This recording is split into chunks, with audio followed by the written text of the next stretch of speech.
Le 11 décembre 1917, un train de soldats français quitte l'Italie, direction la France. C'est le 12e convoi à emprunter cet itinéraire. À son bord, 1200 hommes qui partent en permission fêter Noël chez eux. Ils n'arriveront jamais à destination.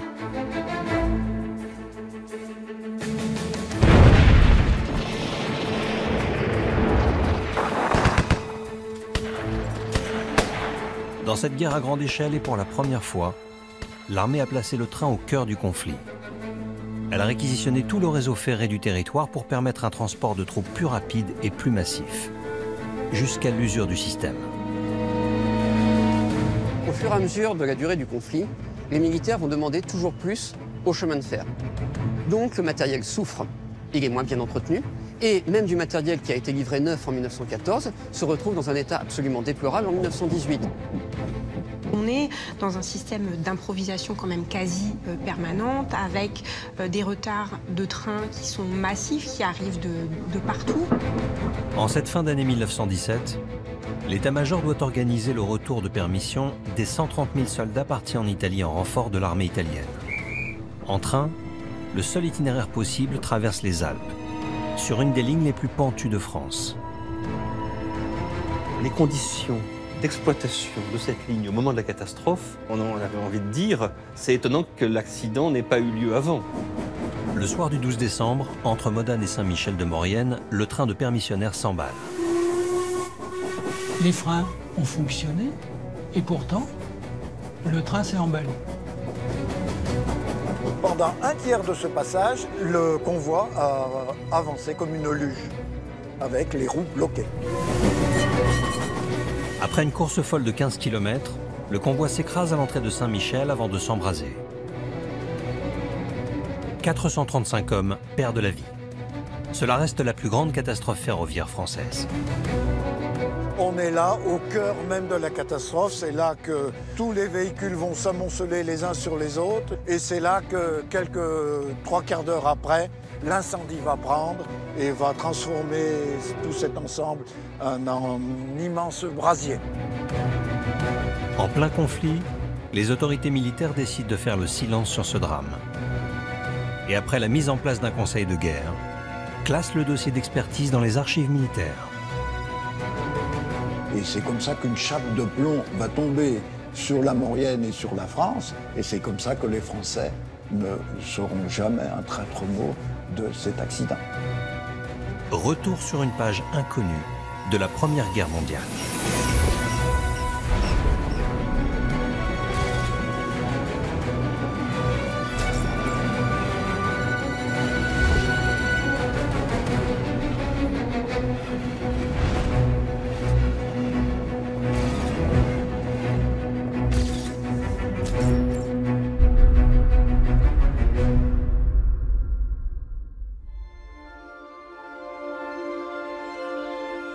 L'histoire commence ici, au cœur de la vallée de la Maurienne, dans les Alpes du Nord.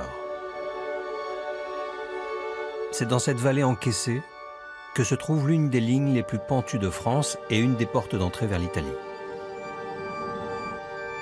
Chaque jour, les trains empruntent ce trajet de 15 km qui sépare Modane de Saint-Michel-de-Maurienne, mais la plupart des voyageurs n'ont pas conscience de la place douloureuse qu'occupe cette ligne dans la mémoire des habitants.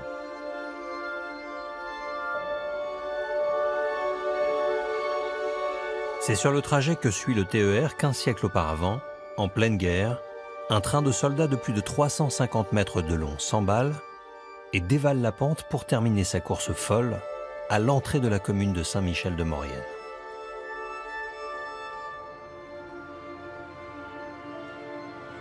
Nous nous souvenons tous de la terrible tragédie qui s'est déroulée le 12 décembre 1917 et qui nous rassemble ce jour à l'occasion du 101e anniversaire de cette catastrophe ferroviaire. Ceux qui sont réunis ce matin sont devenus les seuls porteurs de cette mémoire fragile. Chaque année, le 12 décembre, on commémore sur les lieux mêmes de la catastrophe le souvenir de cet épisode oublié de la Première Guerre mondiale.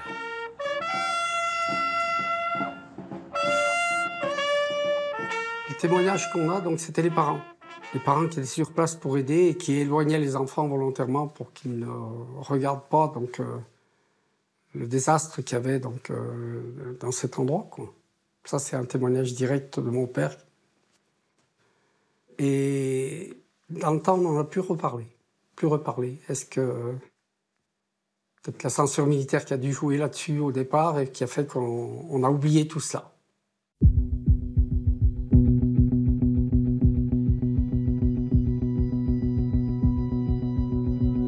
C'est à Vincennes, dans le service des archives de la Défense, que l'on trouve les premiers témoignages de cette histoire.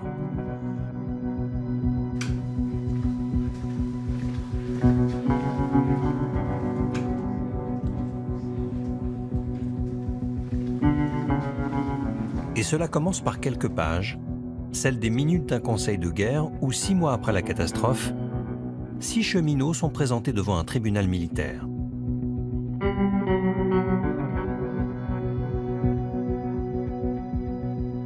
Des mois d'enquête, d'expertise, d'interrogatoire sont faits pour déterminer les causes de la catastrophe et les responsabilités. Les pièces de ce dossier, les minutes du procès, les témoignages disparaissent ensuite dans les milliers d'archives militaires. Il faudra 90 ans pour que ce dossier réapparaisse au grand jour et permette de faire sortir cette catastrophe de l'oubli. Les catastrophes ferroviaires en temps de guerre sont des événements qu'on a tendance à oublier, enfin, qu'on ne veut pas mettre en avant. Il y a eu tant de morts pendant ces 4 années de guerre que finalement, je pense que c'est l'explication, hein, finalement, la mémoire collective a repoussé cet événement absolument tragique sur le plan ferroviaire. C'est la plus grande catastrophe de l'histoire ferroviaire en France. L'a repoussé en dehors de la mémoire collective. Pour comprendre l'origine de ce drame oublié, il faut plonger au cœur de ce que l'on va appeler la Grande Guerre.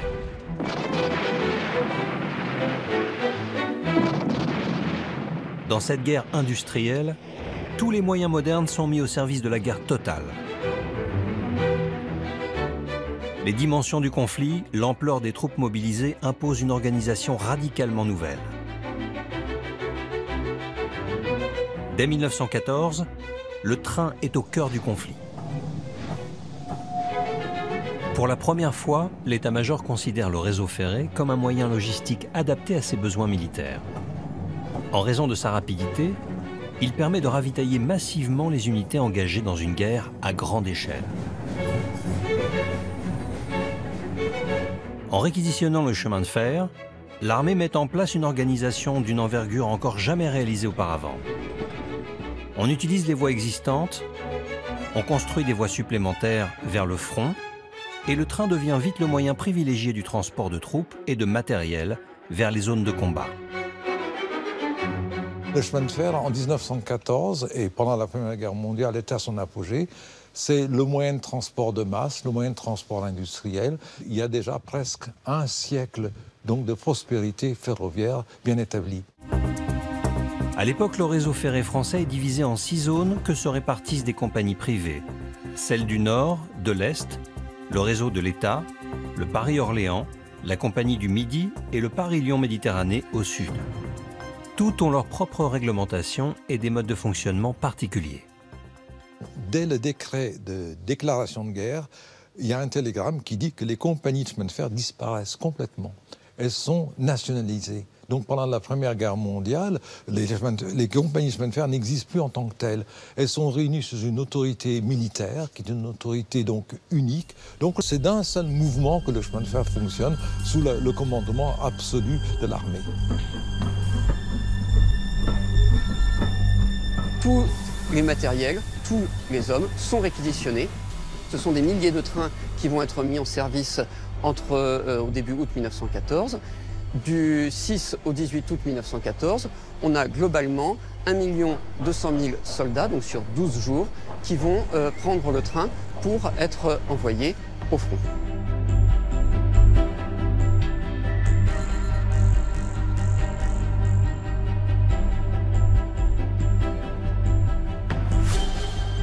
Plus de 15 000 trains sont ainsi mobilisés, mais aussi tout le personnel ferroviaire, des chefs de gare aux cheminots qui sont maintenus sur les lignes qu'ils ont l'habitude de gérer.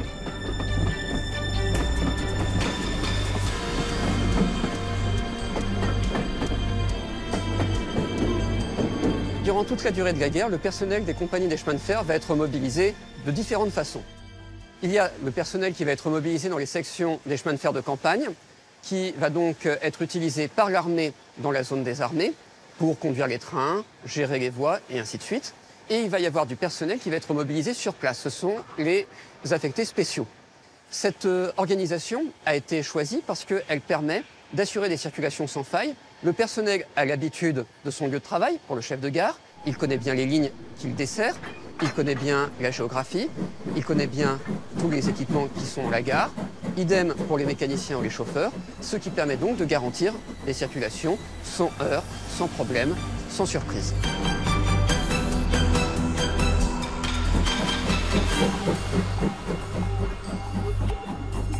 Les chemins de fer se mettent au service de l'effort de guerre et presque 20 000 employés des différentes compagnies basculent sous l'autorité militaire.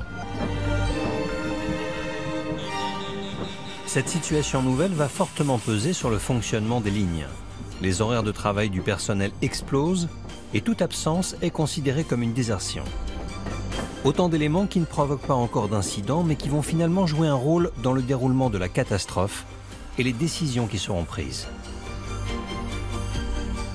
Au fur et à mesure de la durée du conflit, les militaires vont demander toujours plus aux chemins de fer. On a besoin de tout le matériel disponible, donc les locomotives ne passent pas en entretien régulier et ne sont pas révisées préventivement. Donc le matériel, après 4 ans sans entretien, évidemment, est dans un état déplorable, même le matériel neuf qui avait été livré quelques jours ou quelques semaines avant la mobilisation. L'année 1917, où va se dérouler le drame de la Maurienne, est une année terrible. Marquée d'abord par les combats sanglants du chemin des Dames et ses 60 000 morts. C'est une période de révolte pour les soldats, écœurés par ces pertes qu'ils jugent inutiles et la rareté des permissions. En juin 1917, plus de 3000 mutinés comparaissent devant le Conseil de guerre et une trentaine d'entre eux sont finalement fusillés. L'heure est au doute sur l'issue d'une guerre qui s'éternise. 1917, c'est une année particulière, avant tout parce que c'est une année de lassitude, de mutinerie dans l'ensemble quasiment des armées qui sont en guerre, qui a conduit par exemple en France à une reprise en main par Pétain, nommé à la tête des armées françaises à partir du mois de mai, et qui reprend les armées en main, en étant beaucoup plus attentif aux soldats et aussi en accroissant la discipline, le poids de la contrainte sur les soldats.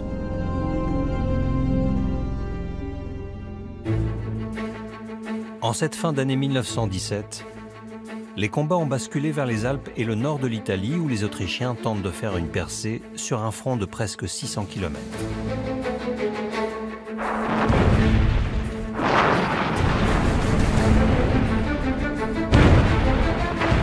Alliée de la France et de l'Angleterre, l'armée italienne vient de subir une défaite cuisante à Caporetto.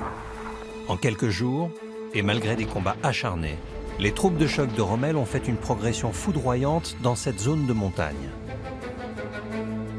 L'Italie a perdu la moitié de ses effectifs et les 2 tiers de son artillerie.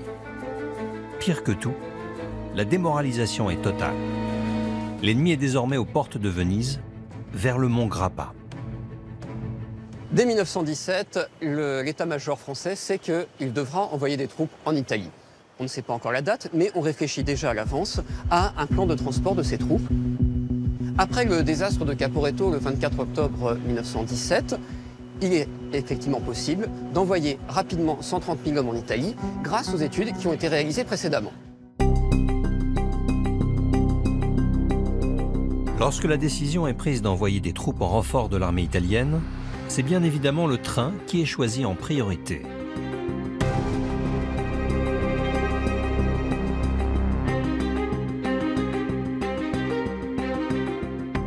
En octobre 1917, les convois commencent leur mouvement vers la zone de front, au pied du mont Grappa.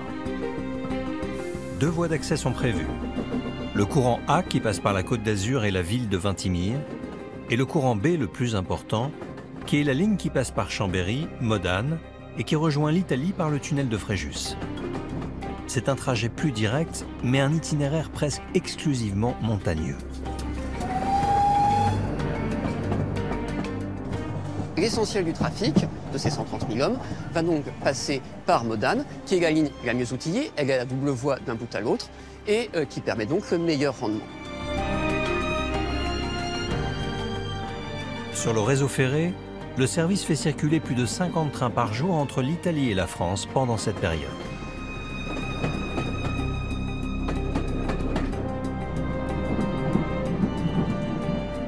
Du 28 octobre au 12 décembre, c'est au final 1500 trains environ qui vont permettre le déplacement de ces soldats, mais également du ravitaillement. C'est plus de 200 trains de ravitaillement exclusivement qui vont circuler en gare de Modane. Donc ça fait un trafic qui est absolument gigantesque et on ne déplore quasiment aucun incident sur tous ces trafics. Ce programme ambitieux permet de réaliser le déploiement record de troupes 5 jours seulement après le désastre de Caporetto. Et en à peine 2 semaines, 130 000 soldats français rejoignent le front italien. C'est un véritable exploit pour l'époque en termes de logistique. L'apport des troupes françaises et britanniques, il est avant tout pensé pour compenser en fait les pertes italiennes à Caporetto. Et dans un deuxième temps, éventuellement, de permettre la reconstitution d'une armée italienne qui serait ensuite en fait en position de non seulement reconquérir les territoires qui ont été perdus à Caporetto face aux Autrichiens, voire même, et à leur tour, obtenir une percée à l'intérieur de l'Autriche-Hongrie. Alors que les troupes françaises sont mobilisées sur les sommets italiens pour les mois qui viennent, l'état-major est confronté à un nouveau problème logistique lié directement à la durée du conflit et à la mise en place d'un système complexe à gérer, celui des permissions.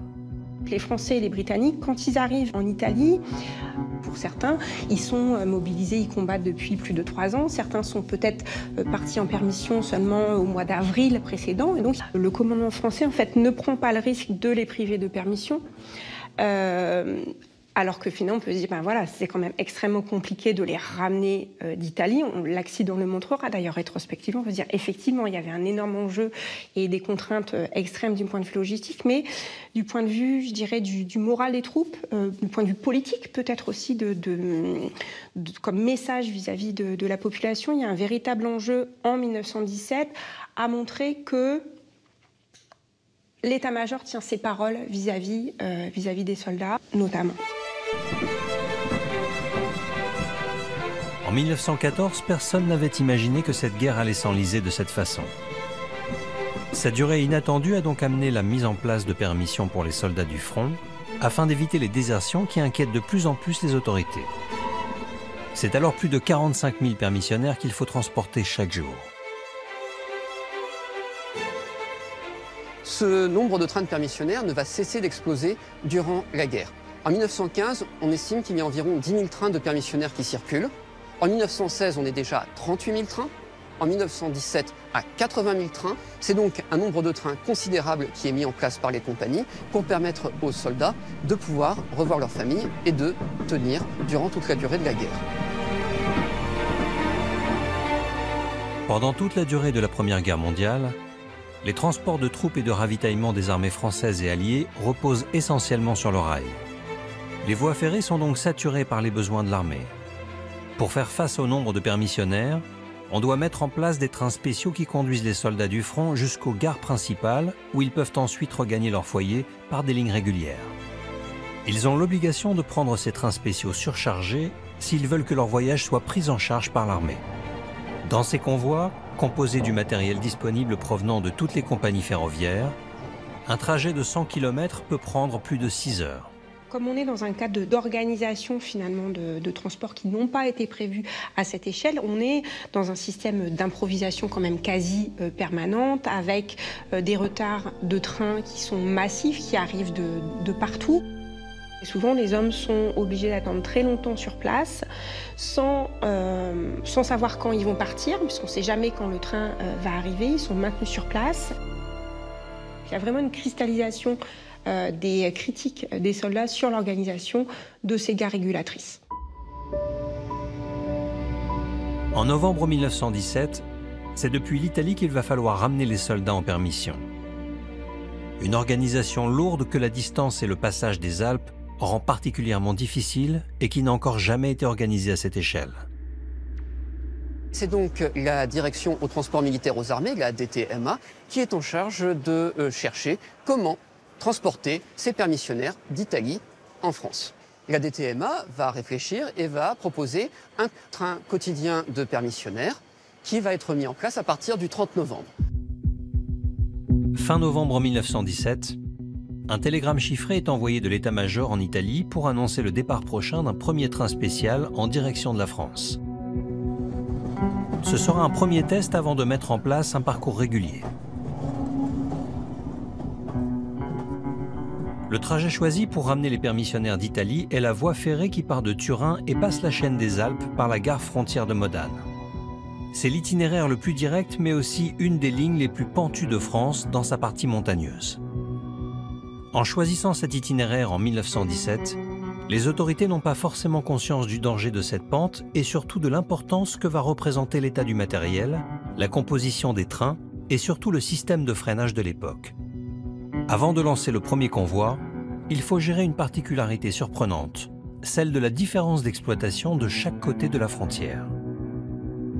L'Italie était en avance sur la France au point de vue de l'électrification, de l'exploitation. L'itinéraire entre Bussoleno et Modane, la gare Modane, est un itinéraire électrifié. Le train est tracté par une voiture électrique jusqu'à la gare de Modane. La solution adoptée finalement sera un changement de locomotive qui devra être fait à chaque fois à la gare frontière de Modane pour passer de la traction électrique à celle de la vapeur. Une manœuvre qui compliquera la tâche des employés du PLM et augmentera les retards. Mais pour l'armée, la priorité reste avant tout de faire partir ses permissionnaires, quel que soit le temps de parcours.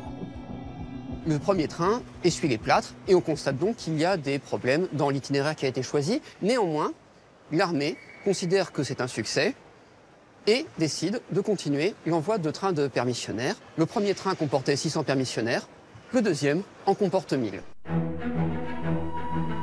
Le parcours validé dès décembre 1917, les trains de permissionnaires s'enchaînent chaque jour sur cette ligne. Les soldats français qui attendaient ces permissions depuis des semaines partent enfin du front italien.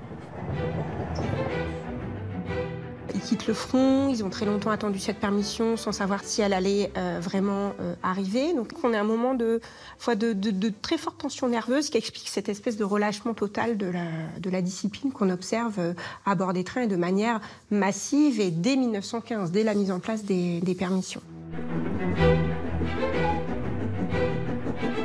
Malgré l'absence d'incidents majeurs, cela reste un casse-tête en termes d'organisation ferroviaire. La ligne est saturée, le matériel manque et oblige à composer les trains de façon totalement hétéroclite et le trajet prend quelquefois des jours entiers. Cela augmente l'exaspération déjà importante des soldats qui quittent le front et doivent voyager dans des conditions déplorables. L'expérience des soldats dans les trains, c'est celle de trains qui circulent en hiver sans chauffage ou ils crèvent de chaud en été. C'est des trains où il n'y a pas de toilettes du tout. On ne peut pas circuler d'une voiture à l'autre puisque les portes s'ouvrent par l'extérieur, ce qui explique aussi les difficultés de contrôle par les officiers et la facilité avec elle, le tumulte en fait, peut prendre dans ces trains, parce que c'est sont en autonomie finalement les soldats au sein de leur propre voiture. Un poilu écrira: Je ne vous décrirai point les péripéties et les vicissitudes d'un interminable voyage, tout de fiévreuse impatience, dans des trains dont la lenteur semble un défi lancé au progrès de la locomotion et dont le confort aurait peut-être épaté nos ancêtres de l'âge de pierre.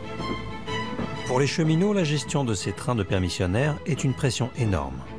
Les retards sont permanents, les tensions de plus en plus fortes dans les wagons, et chaque arrêt de ces convois dans une gare devient l'occasion pour les soldats de se défouler sur le personnel du chemin de fer. Vraiment, on a joué avec le feu pendant plusieurs mois sur ces trains de permissionnaires, et malheureusement, on est dans une surutilisation des capacités de l'infrastructure et du matériel roulant, et à un moment, ça ne passe plus. Enfin, je pense que c'est la principale explication de cette catastrophe.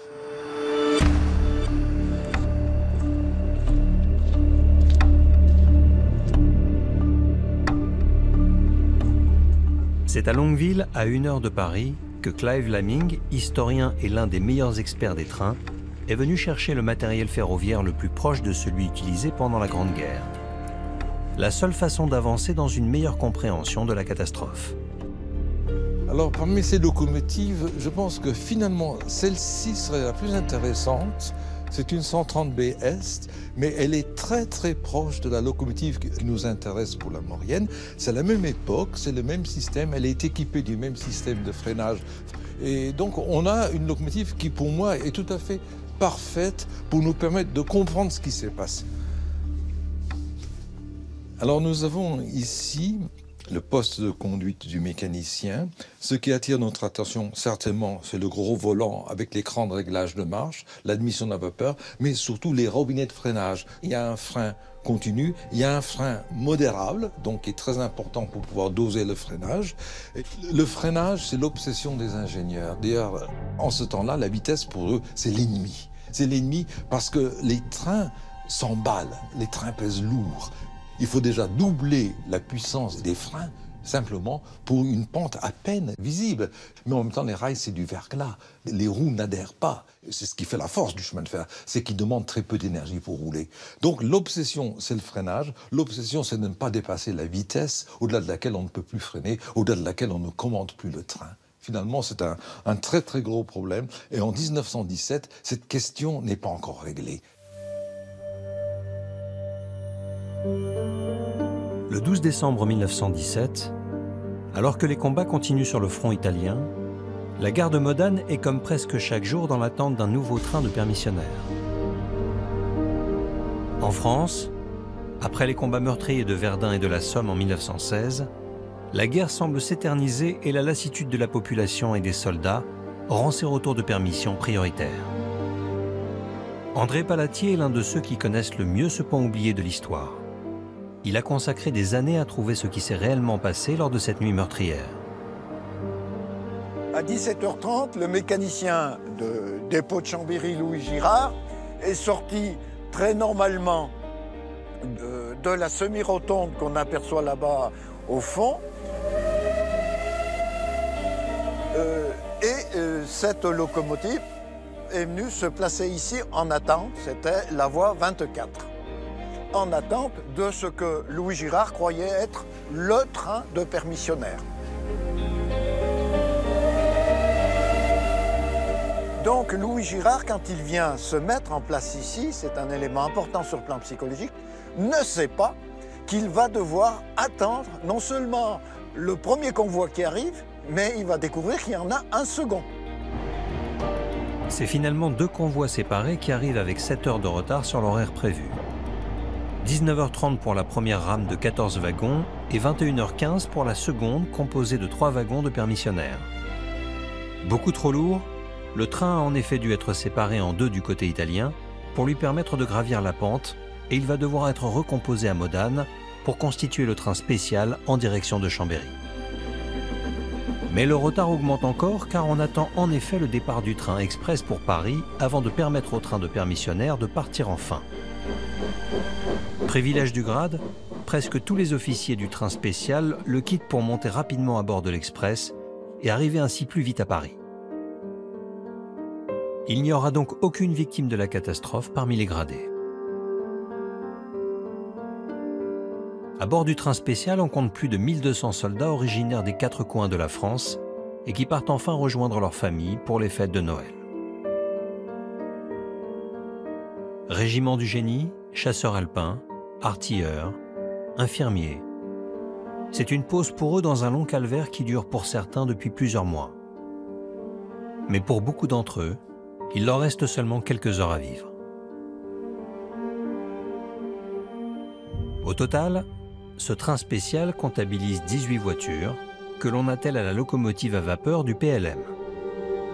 Elle est conduite par le mécanicien Louis Girard, qui attend depuis le début de l'après-midi. C'est là que va devoir être prise une des décisions les plus importantes pour la suite du trajet et qui sera l'un des points clés soulevés par les enquêteurs lors du procès. Comme il l'expliquera au juge, le chef de gare adjoint Cernesson va devoir ce soir-là choisir le type de freinage du train Et le retard qui s'accumule n'aide pas à prendre les bonnes décisions. Henri Serneson considère qu'il doit appliquer plutôt un règlement militaire que le règlement du PLM. Il contrevient au règlement du PLM qui précise qu'un train de permissionnaire, s'il a moins de 24 véhicules, peut être freiné comme un train de voyageurs. J'avais perdu de vue cet ordre de service. On en reçoit tellement par les temps qui courent. Il aurait d'ailleurs fallu augmenter notablement le retard du train, 1 heure environ, pour faire l'essai des freins continus sur l'ensemble des voitures. Serneson prend plutôt un règlement militaire qui précise qu'un train de permissionnaire doit être freiné comme un train de marchandises. Le système de freinage adopté est donc un système mixte. On garde le frein continu sur les 3 premières voitures, c'est-à-dire un frein pneumatique commandé directement depuis la locomotive, puis on répartit sur le reste du convoi des serre-freins, chargés de faire fonctionner un frein mécanique dans les voitures. Alors le serre-frein, c'est un homme qui travaille jusqu'à 15 heures par jour. Il est posé dans une petite guérite en haut et il écoute et il attend l'ordre qui est donné par un coup de sifflet. Le mécanicien, comme on dit, siffle au frein. Un coup, c'est desserré, un coup long, 2 coups, bref, c'est serré. Donc finalement, avec les deux, la combinaison du frein continu et à un moment donné et des serre-freins qui sont dans la guérite, on arrive encore à quelque chose d'assez raisonnable. D'ailleurs, il n'y avait pas de raison que ça se passe mal, même avec un train de 20 voitures descendant lentement la pente de la Maurienne. À 22h47, le sous-chef de gare Serneson donne le signal du départ.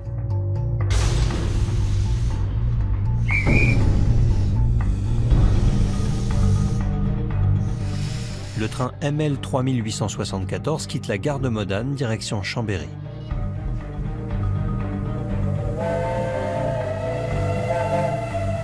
Le convoi fait au total 350 mètres de long.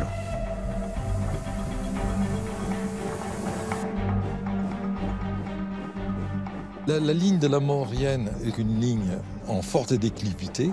C'est une pente extrêmement forte, extrêmement violente. Ce n'est admis que sur certaines lignes suisses, certaines lignes de haute montagne.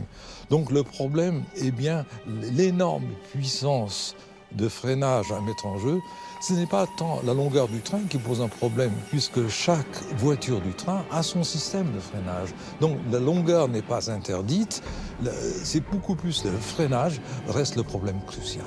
Le problème sans doute le plus douloureux. Arrêter ces masses qui sont lancées.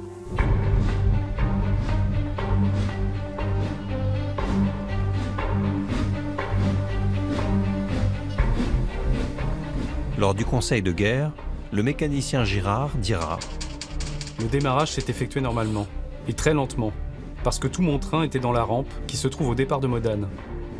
J'ai commencé à serrer mon frein quand j'ai été sous le tunnel des Épines Blanches. » Il pénètre dans le premier tunnel, celui des Épines Blanches, à la vitesse de 15 km à l'heure. Normalement, réglementairement, il ne doit pas dépasser 25 km à l'heure ce soir-là. Le problème, c'est que 1 km plus loin, il sera sorti du tunnel, il sera à plus de 40 km à l'heure. L'évolution de la vitesse du train sera scrutée à la loupe par les experts chargés de l'enquête. Ils auront accès à toutes ces informations grâce à un appareil mis en place dans tous les trains à cette époque par les compagnies ferroviaires. Je vais vous montrer quelqu'un qui se cache parce qu'il n'est pas bien sympathique ni apprécié des mécaniciens. Il est là au fond, c'est le Flamand. C'est un appareil surnommé le mouchard et officiellement c'est le chronotachygraphe. Aujourd'hui on l'appellerait la boîte noire. C'est-à-dire un appareil qui mesure la vitesse et qui surtout la transcrit sur une bande de papier. Mais pour que l'appareil flamand soit utile, il faut pouvoir lire ces indications. La nuit, il fait noir ici. Il ne voit pas le flamand qui est là-bas au fond, et il ne voit pas non plus finalement les différents indicateurs. Il faut qu'il sorte son briquet, qu'il allume une flamme s'il veut vraiment voir. Mais il connaît tellement la ligne, il sait. Je dirais qu'à la limite, rien qu'à entendre le tic-tac du flamand à la position, il sait à quelle vitesse il roule. Ils connaissent tellement bien la ligne qu'ils regardent juste les signaux. Donc, soit le chauffeur de son côté, soit le mécanicien du sien, il est là. Mais ce qui se passe là-bas, il ne voit pas. Et le chauffeur est à côté de lui à droite. Lui-même, de temps en temps, il ouvre le foyer, il ouvre ce qu'on appelle le gueulard, qui est la bouche du foyer. Et là, il y a une lumière intense qui embrasse toute la cabine. Donc à ce moment-là, on voit clair en ouvrant le foyer. Vous voyez. Mais c'est une alternance de périodes de nuit la plus complète et d'une lumière très violente. C'est ce qui nous met tout à fait dans l'ambiance. Dans les wagons, l'obscurité est totale. Les soldats qui étaient à l'intérieur, ils découvrent que le train va vite. Et dans un premier temps, on entend des commentaires un petit peu ironiques du type « Ah bien, les trains français vont plus vite que les trains italiens, tout de même. » Puisqu'il ne faut pas oublier que ça faisait 24 heures qu'ils étaient partis de Bassano del Grappa. Au début du trajet, Girard maintient sa machine à une vitesse qui lui semble correcte, mais malgré ses premières actions de freinage, il prend vite conscience que l'allure du convoi n'est pas normale.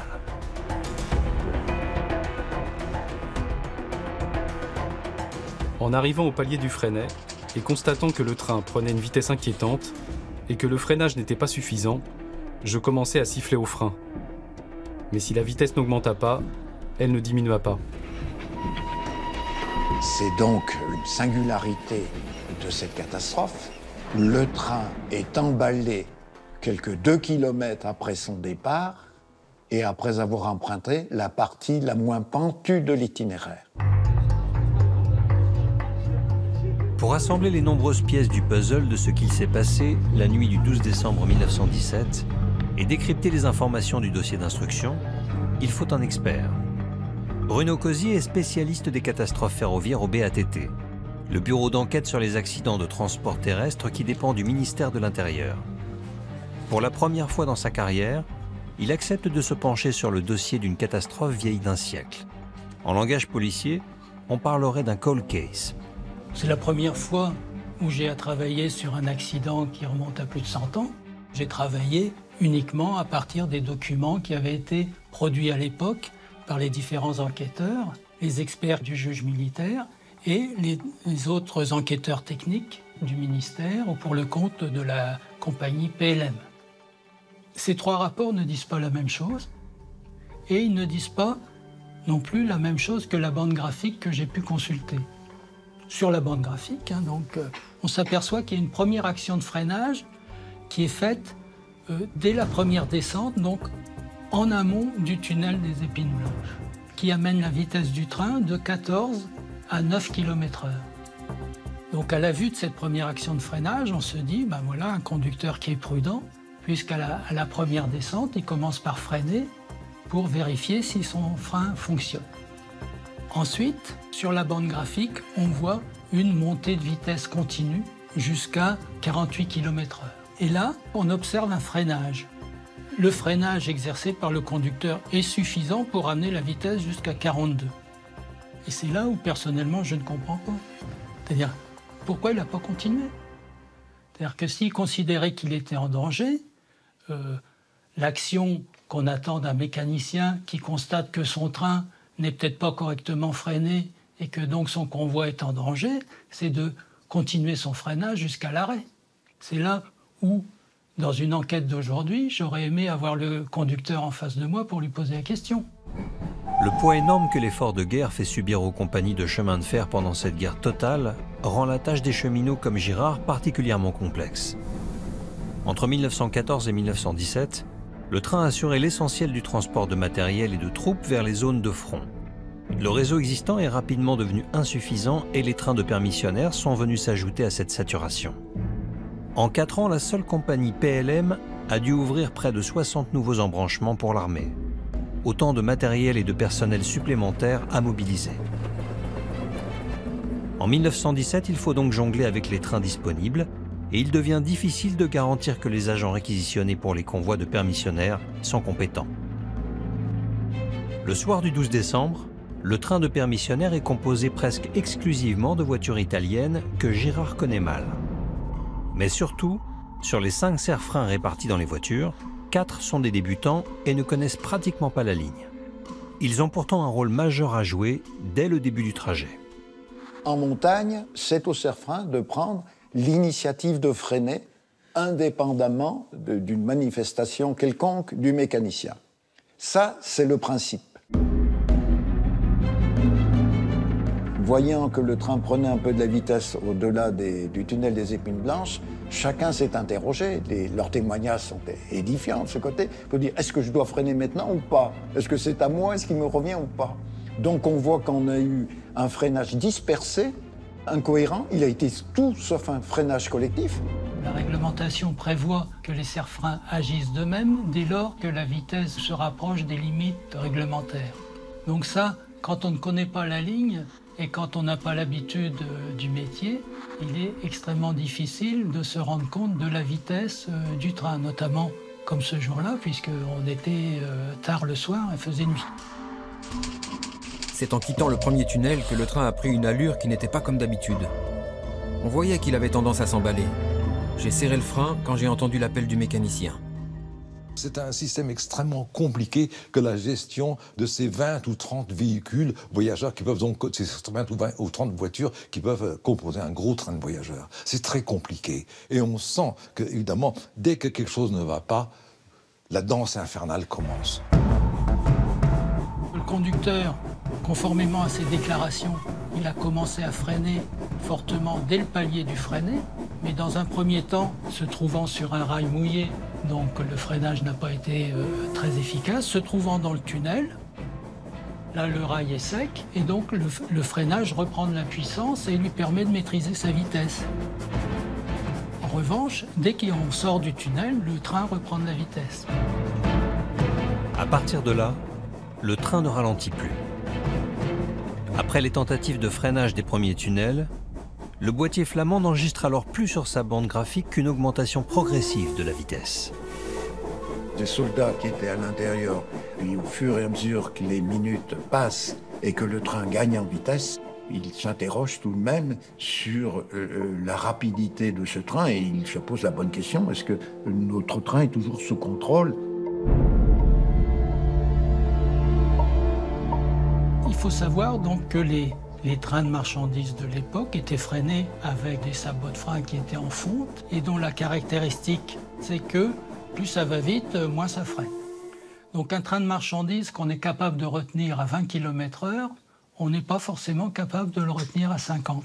Et donc là, effectivement, on peut reprocher au conducteur d'avoir freiné tardivement, puisque ses premières actions de freinage dans la grande descente se situent à des vitesses qui sont déjà supérieures à 30 km/h.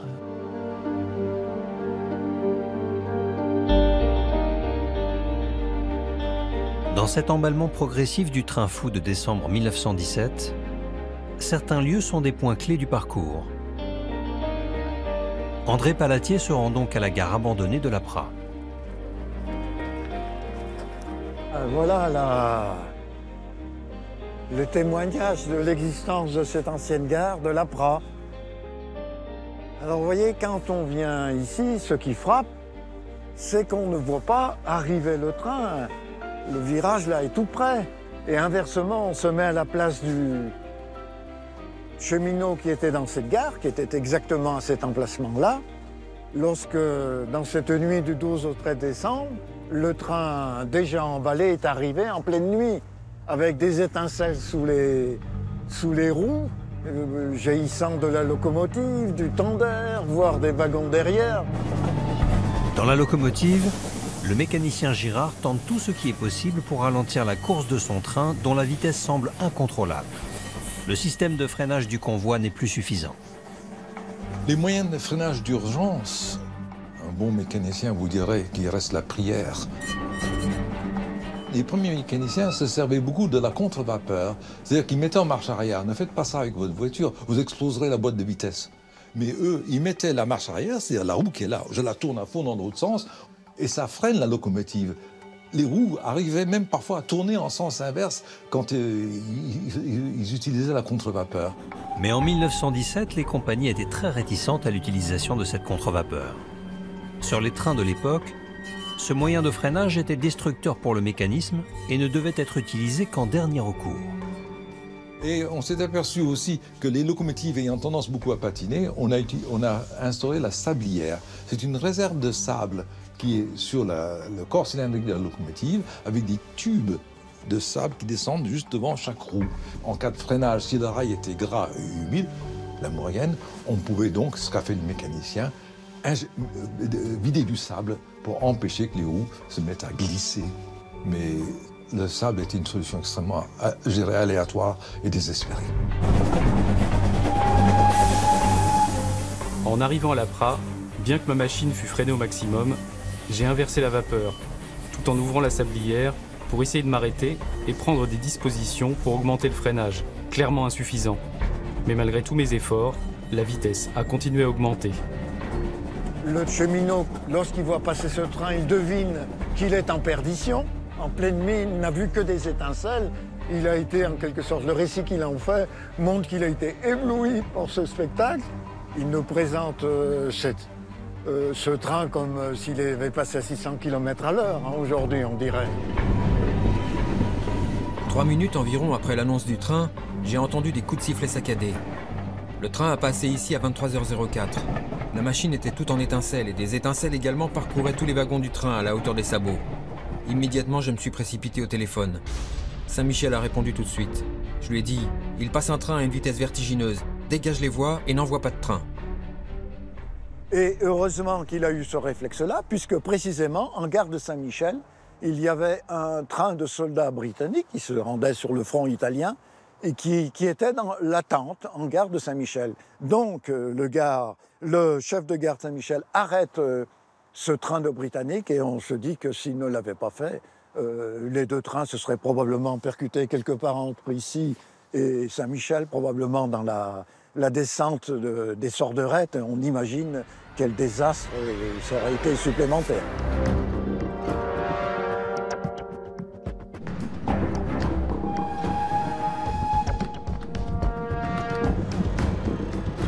En quittant l'Apra, je me suis penché au dehors de la voiture. J'ai aperçu mon collègue Verdier penché dehors aussi.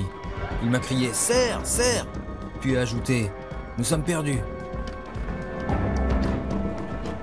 Quand j'ai vu qu'il n'y avait absolument rien à faire, je me suis étendu sur le marchepied le plus bas, les pieds en avant, et je me suis laissé glisser à 200 ou 300 mètres des lieux de la catastrophe. Puis je me suis évanoui. Le Flamand montre très bien cette longue et infernale descente avec beaucoup de désordre, d'à-coups, de changements de vitesse, vous voyez, et les effets du tunnel. Donc je crois que le Flamand ne fait que confirmer une accumulation de malchances diverses contre lesquelles le meilleur des mécaniciens, Gérard, ne pouvait, à mon avis, à un moment donné, il ne pouvait plus faire grand-chose. Le train dépasse maintenant l'Apra. Ce qui les attend, c'est la partie de l'itinéraire la plus pentue, plus de 30 pour 1000. Entre ici et Saint-Michel, un tiers de l'itinéraire ne figure plus sur le graphique de l'appareil flamand. Ce qui veut dire que pendant un tiers de ce passage, l'appareil, le convoi a avancé comme une luge, avec les roues bloquées. La vitesse finale, ce qu'on sait, c'est qu'elle est supérieure à 100 km/h, puisque la bande graphique nous montre qu'on a atteint au moins 100 km/h. Ensuite, on peut imaginer qu'elle a continué à augmenter, donc elle se situe entre 100 km/h et un maximum de 150, qui est celui qu'on constate en l'absence de frein. Donc on peut se dire que la vitesse probable est de l'ordre de 120 km/h, comme ça a été dit dans un certain nombre de rapports. À la sortie des Sorderettes, ce train en perdition commence à être très agité. Le train est secoué par des brinque-ballements de droite et de gauche. C'est là que les soldats devinent que ce train n'est plus sous contrôle.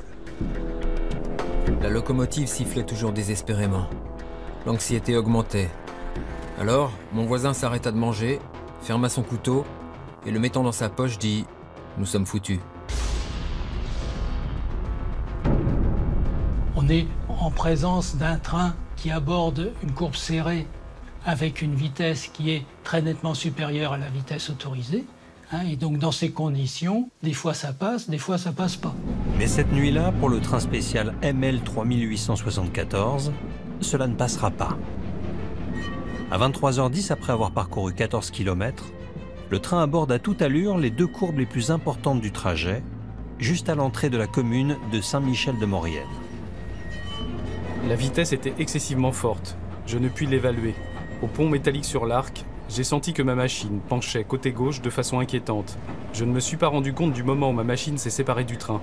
Je ne me suis pas aperçu non plus du moment où elle avait déraillé. Lorsqu'on a sur une rame longue une succession de freinages et de desserrages qui n'est pas coordonnée, il se crée dans le corps du train des réactions qui font qu'un véhicule léger, qui est inclus dans la rame, peut se soulever.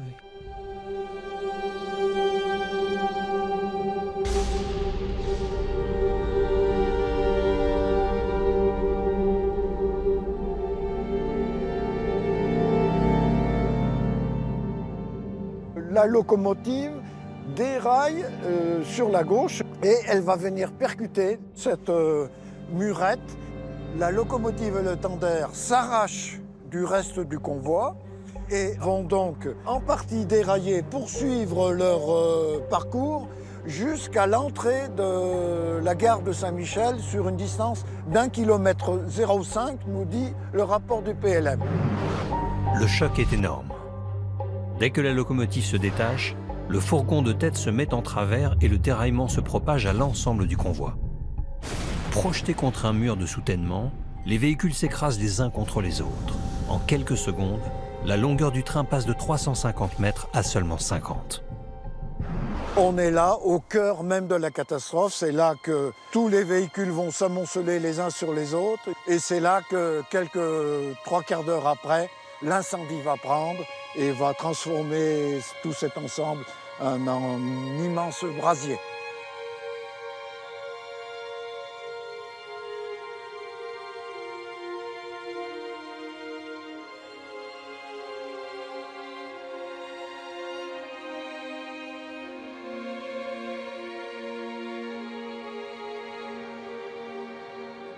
Il y a eu le tocsin qui a sonné à Saint-Michel, donc l'église a alerté qu'il y avait quelque chose qui se passait dans la nuit, qui était donc un drame.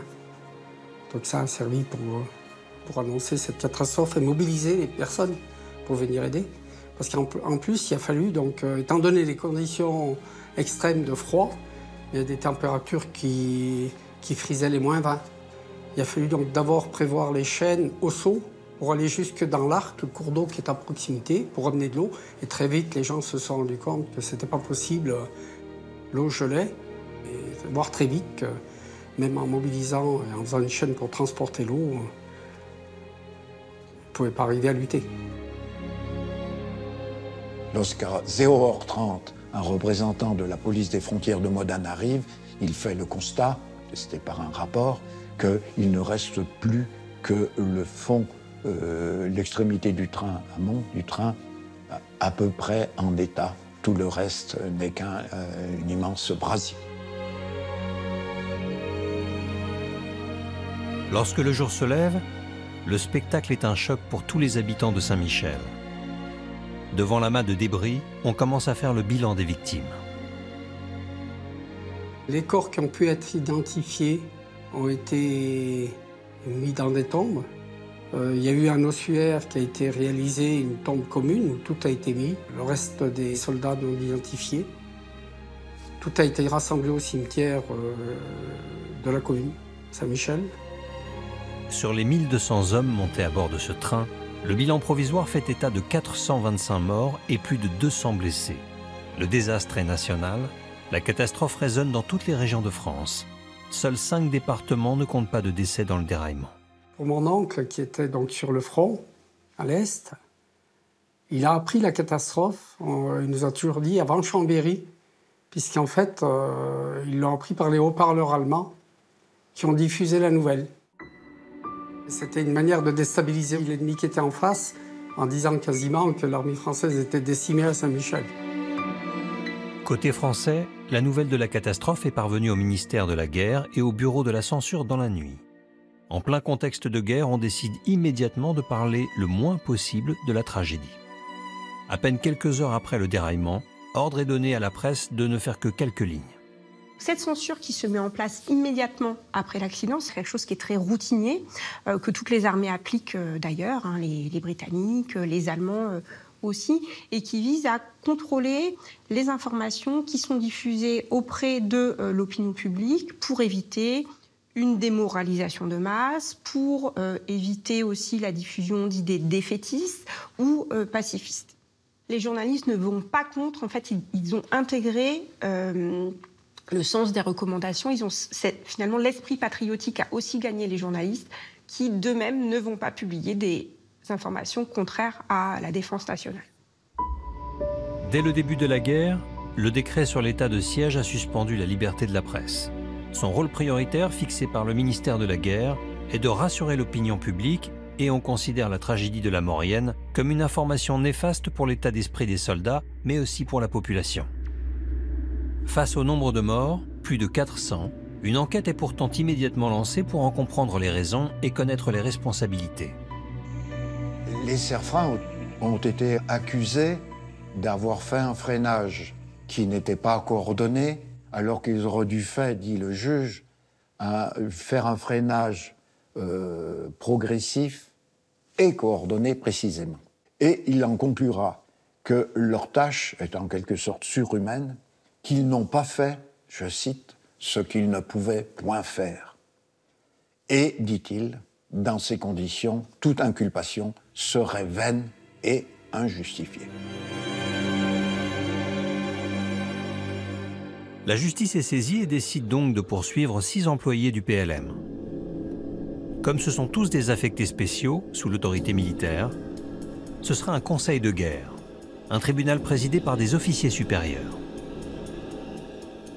À Vincennes, dans le service historique de la Défense, les minutes du procès qui se tient en juillet 1918 permettent de comprendre entre les lignes les enjeux et les priorités de cette époque tourmentée. Comme une preuve de la réalité de cette histoire, on y retrouve le nom de tous ceux qui ont joué un rôle dans la course folle de ce train spécial. Même si l'instruction de cette affaire semble avoir été faite de façon plutôt bienveillante vis-à-vis des cheminots, il n'empêche que le risque, quand on passe en conseil de guerre, c'est effectivement de se voir appliquer la peine de mort.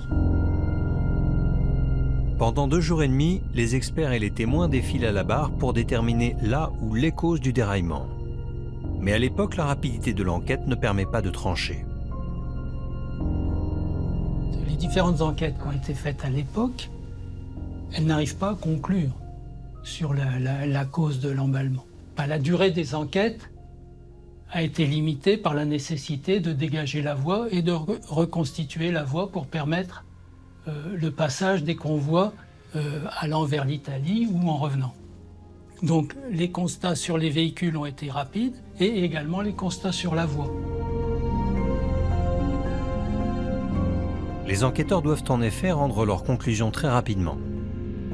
En cette fin d'année 1917, l'urgence pour les autorités reste la réouverture de cette ligne considérée comme prioritaire, car elle reste l'accès le plus direct pour relier la France et l'Italie. Les convois de militaires reprennent donc 5 jours à peine après la catastrophe, avec simplement l'obligation cette fois de marquer un arrêt systématique à la gare de la Prat, avant la dernière descente. Pendant la Première Guerre mondiale, le train va transporter plus de 60 millions de soldats. Au total, plus de 100 000 trains vont circuler à travers le pays. Le maréchal Joffre écrira même à propos du conflit « Cette guerre est une guerre de chemin de fer ». Ces cheminots de Chambéry seront acquittés à l'unanimité. Quant au chef de gare et au sous-chef, Henri Cernesson, ils seront acquittés par 6 voix contre 1. Car la guerre n'était pas finie, il était important que la société civile et la société militaire restent unies pour arriver à la victoire finale.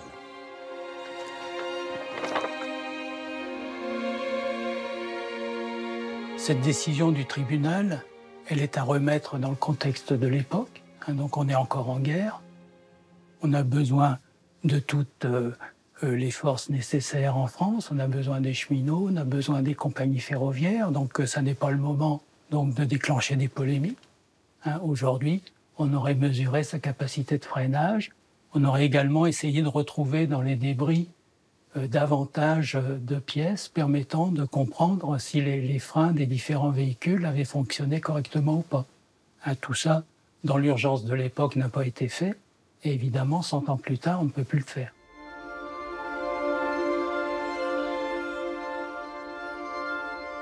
Face aux 18 millions de morts de la Grande Guerre, les autorités préféreront oublier la catastrophe de la Maurienne dont le dossier disparaîtra dans les milliers d'archives militaires.